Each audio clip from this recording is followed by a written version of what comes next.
Le chlore est utilisé dans la plupart des piscines pour son effet désinfectant et algicide.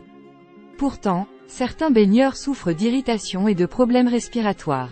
Le chlore serait-il allergisant? Il n'existe pas d'allergie au chlore, explique Edward Sève, allergologue. Nous en mangeons tous les jours dans le sel de table, il est constitué de chlorure de sodium. En revanche, ce sont les chloramines qui provoquent des allergies. Et, en général, il faudrait plutôt parler d'irritation que d'allergie. Mais alors qu'est-ce que les chloramines? Il s'agit d'une substance chimique produite par la réaction entre le chlore et les matières organiques apportées par les baigneurs, sueur, peau morte, salive, urine. C'est ce gaz très volatile qui donne cette odeur de chlore aux abords des piscines. De manière générale, plus l'odeur est forte, plus la présence de chloramine est importante. La quantité de ce gaz doit être régulièrement contrôlée afin de ne pas dépasser 0,3 mg par mètre cube, valeur recommandée par l'ANS, Agence nationale de sécurité sanitaire de l'alimentation, de l'environnement et du travail. Quels sont les symptômes d'une allergie au chlore? Pour l'allergologue, la chloramine est plus irritante qu'allergène.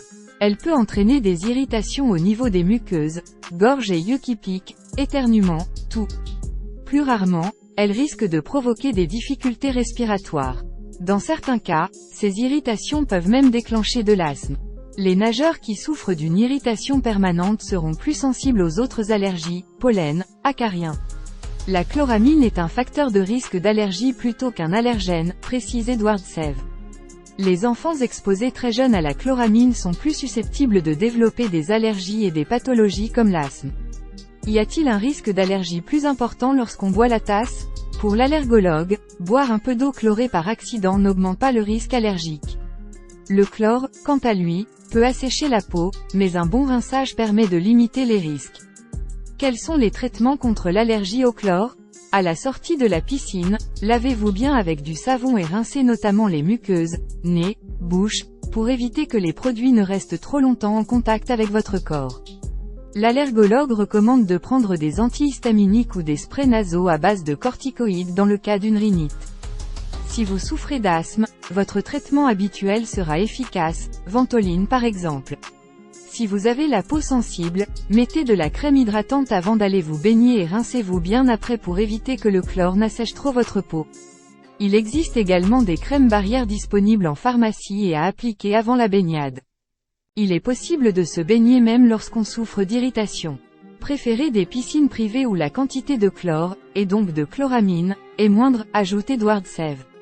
Afin de limiter la formation de chloramine dans les piscines, la douche précédant la baignade est indispensable. Elle permet d'éviter que des matières organiques comme la sueur ou les peaux mortes ne se retrouvent dans l'eau et ne réagissent avec le chlore. Pour éviter les irritations, mettez un masque de plongée et un bouche-nez pour limiter le contact entre la chloramine et les muqueuses.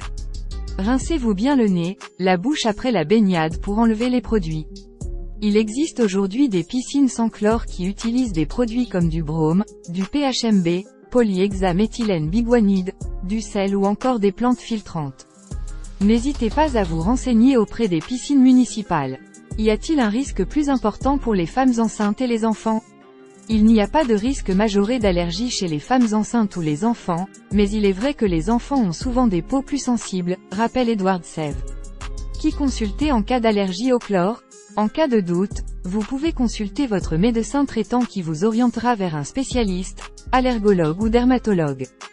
Au besoin, l'allergologue pourra vous faire passer un test allergique.